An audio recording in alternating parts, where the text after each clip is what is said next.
నమస్కారం I witness news కి స్వాగతం. హెడ్లైన్ చూద్దాం. విద్యార్థుల కోసం రేవంత్ సర్కార్ సరికొత్త పథకం, 2 నియోజకవర్గాల్లో పైలట్ ప్రాజెక్ట్. టీఆర్ఎస్ ను వీడిన జగిత్యాల ఎమ్మెల్యే, ఎక్స్ వేదికగా స్పందించిన కేటీఆర్.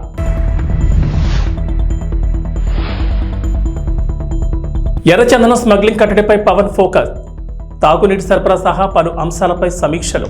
సంచలన నిర్ణయాలతో దూసుకుపోతున్న సీఎం రేవంత్ రెడ్డి పాలనలో తన మార్పు చూపిస్తున్నారు. ఈ క్రమంలోనే పోలీస్ శాఖకు సీఎం రేవంత్ రెడ్డి కీలక ఆదేశాలు జారీ చేశారు. దీంతో హైదరాబాద్ నగరవాసులకు పోలీసులు హెచ్చరికలు జారీ చేశారు. ఇకపై బహిరంగ ప్రదేశాల్లో మద్యం తాగొద్దని, రోడ్లపై అల్లర్లు సృష్టించొద్దని పోలీసులు హెచ్చరికలు జారీ చేశారు. మరోవైపు అనుమానాస్పద వ్యక్తులకు లిఫ్ట్ ఇవ్వొద్దని తెలిపారు. నగరంలో దుకాణాలు రాత్రి 10:30 నుంచి 11 గంటలకు మూసివేయాలని ఆదేశాలు జారీ చేశారు.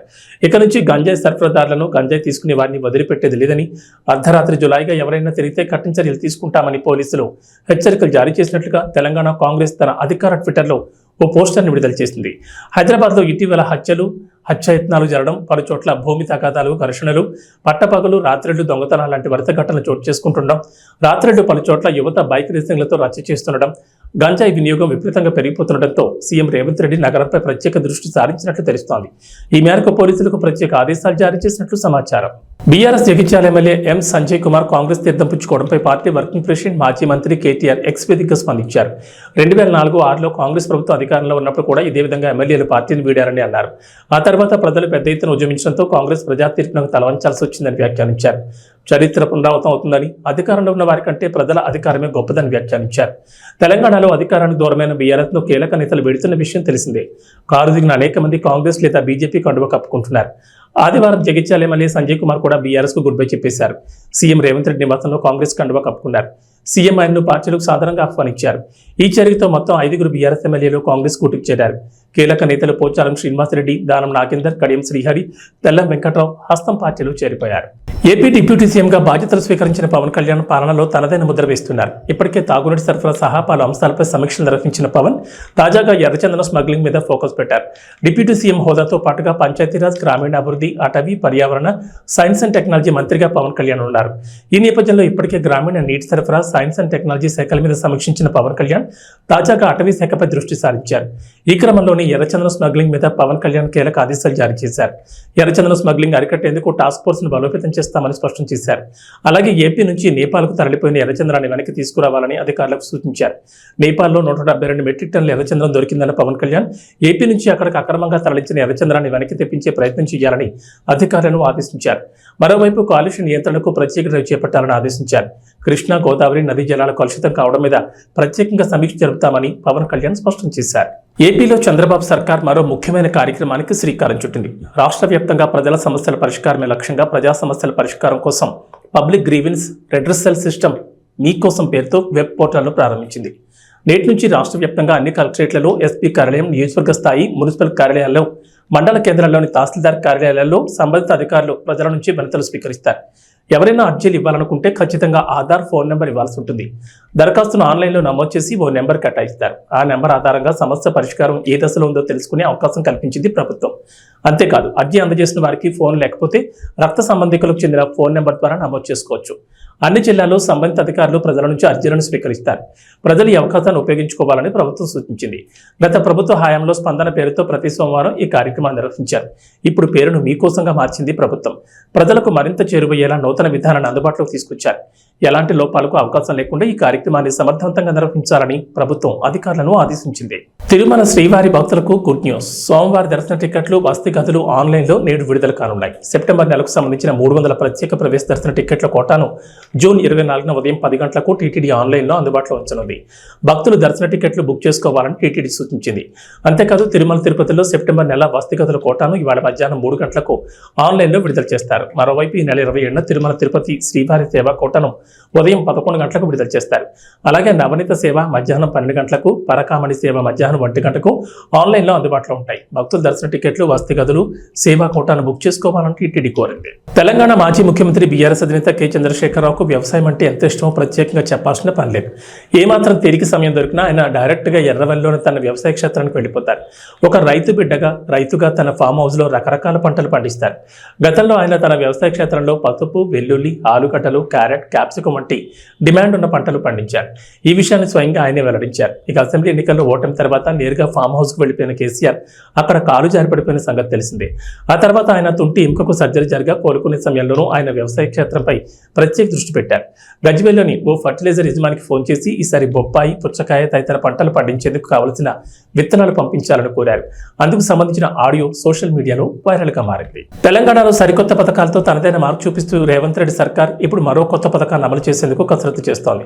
ఇప్పటి వరకు మహిళలు, రైతులు, పేదల కోసం రకరకాల పథకాలు ప్రకటించి ఒక్కొక్కటిగా అమలు చేస్తున్న రేవంత్ రెడ్డి ప్రభుత్వం ఇప్పుడు విద్యార్థుల కోసం సరికొత్త స్కీమ్ అమలు చేసే దిశగా అడుగులు వేస్తోంది. రాష్ట్రంలోని అన్ని అసెంబ్లీ నియోజకవర్గాల్లో సమీకృత రెసిడెన్షియల్స్ కూడా ఏర్పాటు చేయాలని ప్రభుత్వం ఆలోచిస్తోంది. అధికారంలోకి వచ్చిన కొత్తలోనే దీనిపై ప్రభుత్వం లోతుగా సమీక్ష జరిపింది. గత ప్రభుత్వం ఎస్సీ, ఎస్టీ, బీసీ, మైనార్టీలకు వేరువేరుగా గురుకుల విద్యాలయాలను ఏర్పాటు చేయగా ఇప్పుడు వాటన్నింటినీ ఒకే ప్రాంగణంలో తీసుకురావాలన్న సంచలన నిర్ణయం తీసుకుంది. ఈ నిర్ణయాన్ని అమలు చేయడంలో వచ్చే ఆచరణాత్మక సమస్యలపై CM Revanth Reddy, deputy CM Mallu Bhatti విక్రమార్కతో పాటు పలువురు మంత్రులు, వివిధ శాఖల అధికారులు లోతుగా చర్చించారు. విశాలమైన ప్రాంగణంలో ఒకే చోట ఇంటిగ్రేటెడ్ రెసిడెన్షియల్ స్కూల్ నిర్వహించడంలో ఉన్న అనుకూలతలు, ప్రతికూలతలపై సీఎం రేవంత్ రెడ్డి సమీక్ష నిర్వహించారు. విద్యార్థులకు అవసరమయ్యే తరగతి గదులు, హాస్టళ్లు, అడ్మినిస్ట్రేటివ్ సెక్షన్, సిబ్బందికి క్వార్టర్స్ తదితరాలన్నింటిపై సుదీర్ఘంగా చర్చించారు.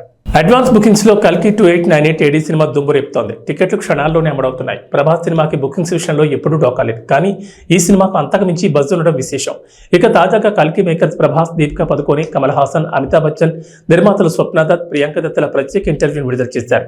ఇందులో సినిమా గురించి ఇంట్రెస్టింగ్ విషయాలను అందరూ చర్చించారు. అయితే ఇంటర్వ్యూలో ప్రభాస్ అభిమానులకు బిగ్ క్షమాపణ చెప్పడం అందరినీ ఆశ్చర్యపరిచింది. ఈ ఇంటర్వ్యూలో అమితాబ్ బచ్చన్ ప్రభాస్ అభిమానులకు సారీ చెప్పారు. నాకు ఈ ప్రాజెక్ట్ గురించి మాట్లాడడానికి నా దగ్గరకు వచ్చినప్పుడు నా పాత్ర ఎలా ఉండబోతుంది, ప్రభాస్ క్యారెక్టర్ ఎలా ఉంటుంది చూపించేందుకు కొన్ని ఫొటోస్ చూపించారు. సినిమాలో నాది ప్రభాస్ను కొట్టే క్యారెక్టర్ అని చెప్పారు. అందుకే ప్రభాస్ అభిమానులందరూ దయచేసి నన్ను క్షమించండి. నేను చేతులు జోడించి క్షమాపణ కోరుతున్నాను. సినిమాలో నేను చేసే పనులు చూసిన తర్వాత నన్ను తిట్టుకోకండి, ట్రోల్ చేయకండి అంటూ బిగ్ బి చెప్పారు. ఎంఆర్సీ భవనంలో ఎంపీపీ గుమ్మా పద్మజ ఆధ్వర్యంలో మండల సర్వసభ్య సమావేశం జరిగింది. ఈ సందర్భంగా మండలంలో జరుగుతున్న వివిధ శాఖల పనితీరుపై ఎంపీపీ సుదీర్ఘంగా సమీక్షించారు. సమావేశంలోని అంశాలను దృష్టిలో పెట్టుకుని మండల అభివృద్ధికి తోడ్పడాలని ఎంపీపీ కోరారు. కార్యక్రమంలో ఎంపీడీఓ నాజర్ రెడ్డి పాల్గొన్నారు. ఎంతసేపు ట్యాంకర్లు దొరకడం తప్ప వేరే పరిష్కారం ఆలోచించట్లేదు. నీటి సమస్య తీవ్రంగా ఉంది కాబట్టి శాశ్వతంగా పరిష్కారం కనుగొని మనం మండలానికి మంచి పేరు తీసుకురావాలని కోరుకుంటున్నాను. అదేవిధంగా కొత్త ప్రభుత్వం ఏర్పడింది కాబట్టి కొత్త ప్రభుత్వానికి స్వాగతం పలుకుతూ ప్రజా సంక్షేమం కోసం ఏర్పాటు చేసినటువంటి విద్య, వైద్యం, మంచినీటి కానివ్వండి, అలాగే వ్యవసాయం గురించి, ఉచిత పంపిణీ రేషన్ గురించి ఇవన్నీ కూడా ప్రజలకు ఉచిత సేవలు అందిస్తూ ప్రతి ఒక్కరు కూడా అధికారులు ప్రజలకు అందుబాటులో ఉంటూ ప్రజా సమస్యల కోసం పరిష్కరిస్తారని, అదేవిధంగా ఈ అవకాశం కల్పించినటువంటి ప్రతి ఒక్కరికి కూడా నా హృదయపూర్వక నమస్కారాలు తెలియజేసుకుంటూ ఇబ్బంది లేకుండా కూడా సర్వీస్ ఇవ్వడానికి అవకాశం ఉంటుందని కూడా చెప్తా ఉన్నా. ఇది కొద్ది రోజుల్లోనే పై అధికారుల ఆదేశాల మేరకు హ్యాండ్ ఓవర్ చేసుకొని అక్కడికి చేరుదాము. పోతే ఒక 3 మటుకు చాలా రోజులు వివిధ కారణాల వల్ల పెండింగ్ ఉన్నవి. ఎడవల్లి 1, దోర్నాల 2, మొత్తం మీద దోర్నాల 2, 3 కదా, దోర్నాల 2, 3 మొత్తం 3 సచివాలయాలు ఒక 78% వరకు కంప్లీట్ అయినవి. మిగతా కొంచెం పని ఉంది. కానీ వీలైనంత తొందరగా కూడా వాటిని కూడా మన ఇంజనీరింగ్ డిపార్ట్మెంట్ వరకు పూర్తి చేయాలని కూడా కోరుకుంటున్నా. అవి కూడా అయితే మొత్తం మీద ఇబ్బంది లేకుండా పూర్తి అవుతాయి. పోతే ఆర్బీకర్ వచ్చేస్తే ఉన్న కాడికి అన్ని కూడా బాగానే నడిచినాయి. కానీ హెల్త్ సెంటర్లు అయితే ప్రకాశం జిల్లా పెద్ద దోర్నాల్లో డాక్టర్ శ్యాంప్రసాద్ ముఖర్జీ చిత్రపటానికి పూలమాలలు వేసి నివాళులర్పించారు. డాక్టర్ శ్యాంప్రసాద్ ముఖర్జీ 81వ వర్ధంతి సందర్భంగా డోర్నాల్లో భారతీయ జనతా పార్టీ మండల అధ్యక్షుడు సురవరం గంటి వీరారెడ్డి ఆధ్వర్యంలో స్థానిక శివసదనం నందు ముఖర్జీ చిత్రపటానికి పూలమాలలు వేసి నివాళులర్పించారు. ఆయన చేసిన సేవలను వారు కొనియాడారు. ఈ కార్యక్రమంలో జిల్లా మైనార్టీ మోర్చా అధ్యక్షుడు సయ్యద్ ఖాసిం ఫీరా, మండల కిసాన్ మోర్చా అధ్యక్షుడు అంబటి అల్లురెడ్డి తదితరులు పాల్గొన్నారు. ఈరోజు డాక్టర్ శ్యాంప్రకాష్ ముఖర్జీ గారి 81వ వర్ధంతి. దోర్నాల మండల కేంద్రంలో మా పెద్దలు సయ్యద్ కాసింపిరా గారు జిల్లా మైనార్టీ పార్టీ అధ్యక్షులు, అంబటి అల్లూరెడ్డి గారు కిసాన్ మోర్చా మండల పార్టీ అధ్యక్షులు, మండల పార్టీ ఉపాధ్యక్షులు ఎన్నా లక్ష్మీరెడ్డి గారు, ఓబీసీ మండల పార్టీ అధ్యక్షులు వల్లంపూడి శ్రీను తదితరులు ఈరోజు శ్యాంప్రకాష్ ముఖర్జీ గారికి ఘనమైన నివాళి అర్పించడం జరిగినది. ఈరోజు భారతదేశంలో ఆయన ఒక దేశభక్తుడు. భారతదేశానికి ఆయన స్వార్థ రాజకీయాలు, పార్టీ సైద్ధాంతిక సిద్ధాంతాలకు ఆ రోజులలో కూడా శ్యాంప్రకాష్ ముఖర్జీ గారు ఈ భారతదేశానికి ఎంతో సేవలు అందించిన వ్యక్తి. ఆ వ్యక్తి ఈరోజు మన మధ్యన లేని లోటు ఎంతో అగమ్యగోచరమైన క్షణము. ఎందుకంటే ఆ రోజు చీకటి రోజులలో కూడా భారతదేశానికి మెరుపులు ఎలుగు దిద్దిన వ్యక్తి శ్యాంప్రకాష్ ముఖర్జీ గారు. అలాంటి వ్యక్తి జనసంఘ్ పార్టీలో స్థాపించి ఆ పార్టీని బలోపేతంగా చేసిన వ్యక్తి, హైకోర్టు న్యాయవాదిగా రాజకీయాలు రాణించిన వ్యక్తి డాక్టర్ శ్యాంప్రకాష్ ముఖర్జీ గారు. అలాంటి వ్యక్తికి మేము ఈరోజు మా మండల కేంద్రంలో ఆయనకు ఘనమైన నివాళులు అర్పించడం జరిగినది.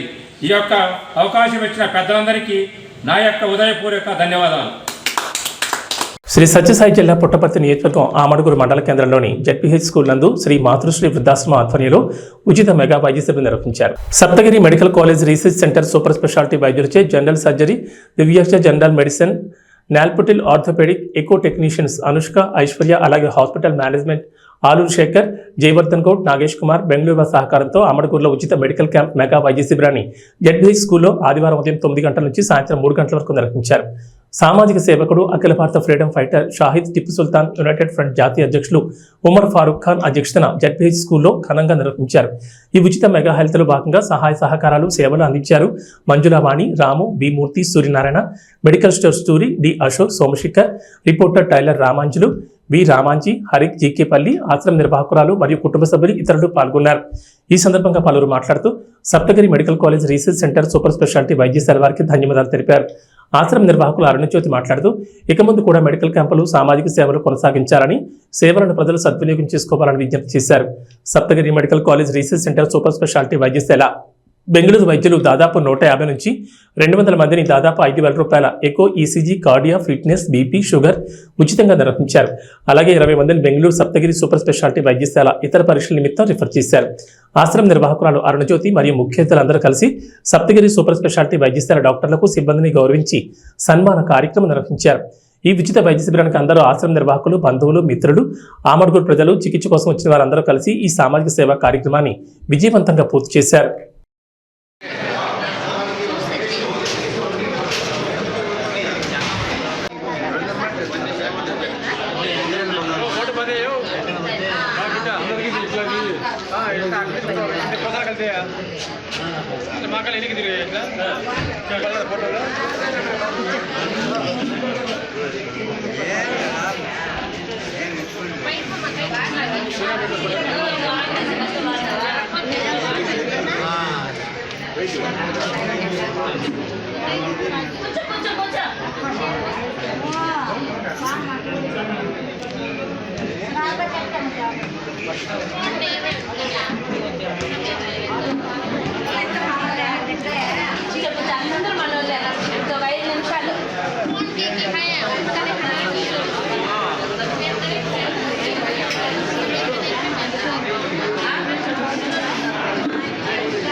ప్రకాశం జిల్లా కామేపల్లి గ్రామంలో వెలిసిన శ్రీ ప్రసన్న పోలేరమ్మ తల్లి దేవస్థానంలో ఏరువాక పౌర్ణమి సందర్భంగా అమ్మవారికి తిరునాళ్ల మహోత్సవం ఎంతో ఘనంగా జరుగుతున్నాయి. తిరునాళ్లలో అమ్మవారు మొదటి రోజు ప్రాతకాల పంచామృత అభిషేకం మరియు గ్రామోత్సవం, రెండవ రోజు ప్రభలతో అలంకరించి అమ్మవారి పూజా కార్యక్రమాలు చేశారు. మూడవ రోజు అమ్మవారికి పొంగలు పెట్టుకున్నారు భక్తులు. ఈ సందర్భంగా ఆలయ అధికారులు భక్తులకు ఎటువంటి ఇబ్బందులు కలగకుండా తగిన సదుపాయాలు ఏర్పాటు చేశారు. అమ్మవారి చల్లని దీవెనల కోసం వేలాది మంది భక్తులు అమ్మవారి ఆలయానికి విచ్చేసి అమ్మవారిని దర్శించుకుని పునీతులయ్యారు.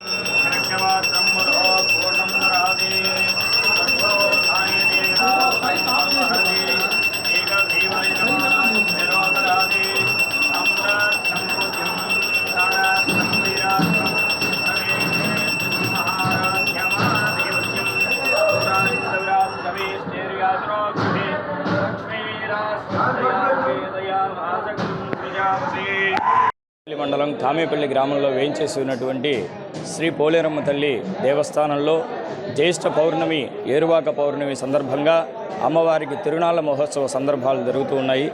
ఈ తిరునాళ్ల మహోత్సవంగా మొదటి రోజు అమ్మవారికి ప్రాతకాల పంచామృతాభిషేకము, అనంతరం పూజా కార్యక్రమాలు జరిగినాయి. ఆ రోజు సాయంత్రం అమ్మవారు గ్రామోత్సవంగా బయలుదేరి వెళ్ళి ఉన్నారు. తదుపరి రెండవ రోజు అమ్మవారికి అత్యంత వైభవపేతంగా భక్తులంతా కూడా కలిసి ప్రభలు ఏర్పాటు చేసి అమ్మవారికి తిరునాళ్ల ఘనంగా జరిపించి ఉన్నారు. ఇవాళ మూడవ రోజు అమ్మవారికి ప్రాతకాలానే భక్తులంతా కూడా పొంగళ్ళు పెట్టుకొని అమ్మవారిని సేవించి ఉన్నారు. అమ్మవారికి మొక్కులు చెల్లించుకున్నారు. ఆలయ చైర్మన్ గారు, ఆలయ ఈవో గారు భక్తులకి ఎటువంటి సౌకర్యాలన్నీ కూడా ఏర్పరిచి ఎటువంటి అసౌకర్యం కలగకుండా చూసుకున్నారు. కామేపల్లి గ్రామంలో వేయించేసి ఉన్న పోలేరమ్మ తల్లి అత్యంత శక్తివంతమైనటువంటి తల్లి, కొంగు బంగారమైనటువంటి వరాలిచ్చేటువంటి తల్లి. సంతానం లేని వారికి అమ్మవారి యొక్క పండు ప్రసాదంగా స్వీకరించిన వారికి శీఘ్రంగా సంతానం కలుగుతారు. అలాగే అమ్మవారి దేవాలయ వెనక భాగాన రూపాయి కాయను అతికించి వారి మనసులో ఉన్నటువంటి సంకల్పాన్ని చెప్పుకున్నట్లయితే అది త్వరగా నెరవేరుతుందా, ఆలస్యంగా నెరవేరుతుందా అనేటువంటి నిదర్శనం అక్కడ భక్తుల యొక్క విశ్వాసం. అలాగే మందుకి బానిసలైనటువంటి వారందరికీ కూడా ఇక్కడ మందు మానిపించడం జరుగుతూ ఉంటుంది. కావున ప్రతి ఒక్కరూ కూడా భక్తులందరూ కూడా అమ్మవారిని దర్శించుకొని అమ్మవారిని సేవిస్తూ ఉంటారు. T20 ప్రపంచ కప్ 2024లో అద్భుత ప్రదర్శన చేస్తున్న భారత్ సెమీస్కు ఒక్క అడుగు ముంగిటి నిలిచింది. సూపర్ 8లో ఇప్పటి వరకు ఆఫ్ఘనిస్తాన్, బంగ్లాదేశ్ను చిత్తు చేసిన టీమిండియా నేడు కీలక సమరానికి సిద్ధమైంది. టోర్నీలో అజేయంగా ముందుకు సాగుతున్న భారత్ ఇవాళ ఆస్ట్రేలియాతో తలపడనుంది. ఒక రకంగా ఈ మ్యాచ్ ఆస్ట్రేలియాకు డూ ఆర్ డై లాంటిదే. ఈ మ్యాచ్లో ఓడిపోతే కంగారు జట్టు నిష్క్రమిస్తుంది. గత ఏడాది వన్డే ప్రపంచ కప్ ఫైనల్తో పాటు ఎన్నోసార్లు ఐసీసీ ఈవెంట్లలో చావు దెబ్బతిన్న భారత్కు రివెంజ్ తీర్చుకునేందుకు ఇదే సరైన సమయం. ఈ మ్యాచ్లో ఆల్రౌండ్ ప్రదర్శన చేసి సెమీఫైనల్కు ముందు జోరు కొనసాగించాలని టీమిండియా భావిస్తోంది. గత మ్యాచ్ ద్వారా రోహిత్ శర్మ, విరాట్ కోహ్లీ సైతం టచ్లోకి వచ్చారు. శివం దుబే కూడా మంచి ప్రదర్శన చేశాడు. ముఖ్యంగా వైస్ కెప్టెన్ హార్దిక్ పాండ్యా భారత్కు అతిపెద్ద ఆస్తిగా మారిపోయాడు. బ్యాటింగ్, బౌలింగ్లో రాణిస్తూ జట్టులో కీలకంగా మారిపోయాడు.